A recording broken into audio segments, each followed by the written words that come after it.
Deep in the jungles of Southeast Asia lies one of the greatest cities ever built. A vast empire of towering temples, massive reservoirs, and stone monuments stretching across miles of forest. At its peak, this city may have been the largest urban center on Earth. But then, something extraordinary happened. The city was abandoned. Over time, the jungle slowly swallowed everything.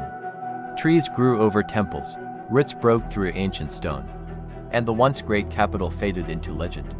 This is the story of Angkor, the lost city reclaimed by the jungle. More than 1,000 years ago, a powerful civilization rose in Southeast Asia. This civilization was the Khmer Empire. The Khmer rulers built a vast kingdom that controlled much of modern-day Cambodia, Thailand, Laos, and Vietnam. At the center of this empire stood their magnificent capital Angkor. But Angkor was not just a city. It was a gigantic urban network filled with temples, homes, canals, and roads. Historians believe that at its peak, nearly 1 million people lived in the region. This made Angkor one of the largest cities anywhere in the world during the medieval period. The Khmer kings believed they ruled with divine authority. To show their power and devotion, they built some of the most extraordinary temples ever constructed. The greatest of these temples is Angkor Wat. Built in the 12th century, Angkor Wat is the largest religious monument ever created. The temple was dedicated to the Hindu god Vishnu. Its towers were designed to represent the mythical mountain of the gods. Every wall was carved with intricate stone reliefs showing battles, myths, and scenes from daily life. Even today, Angkor Wat remains one of the most impressive structures in human history. But it was only one part of the enormous city of Angkor. Angkor's success was not only due to its temples.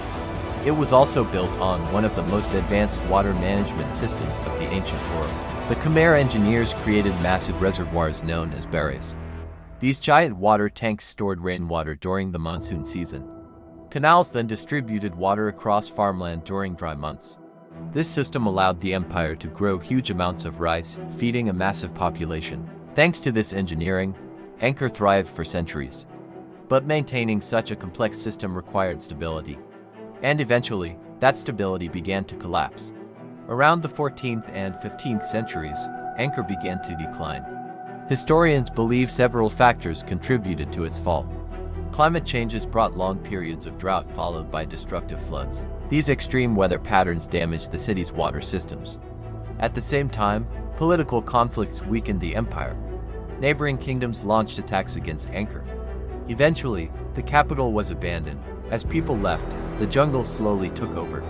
Trees grew across the temples, roots cracked ancient stone walls, and the once great city became hidden beneath thick tropical forest. Although local communities never completely forgot Angkor, the wider world knew little about it for centuries. That changed in the 19th century when European explorers began documenting the ruins. One of the most famous was the French explorer Henry Boyd. When he visited Angkor in the 1860s, he was astonished by what he saw. Huge temples rising from the jungle, stone towers covered in vines, an entire ancient city hidden by nature. His writings introduced Angkor to the rest of the world. And soon, archaeologists began studying the incredible ruins. Today, Angkor is one of the most important archaeological sites on Earth. Millions of visitors travel to Cambodia each year to see the breathtaking temples rising above the jungle. But Angkor is more than just a collection of ruins. It is a reminder of the incredible civilizations that once shaped our world. Empires rise, cities flourish, and sometimes, nature takes them back. Hidden beneath forests and deserts are countless stories still waiting to be rediscovered. If you love stories about lost cities and ancient civilizations, subscribe to Roothoff Nation. Because history still holds many secrets. And the next lost city might be even more incredible.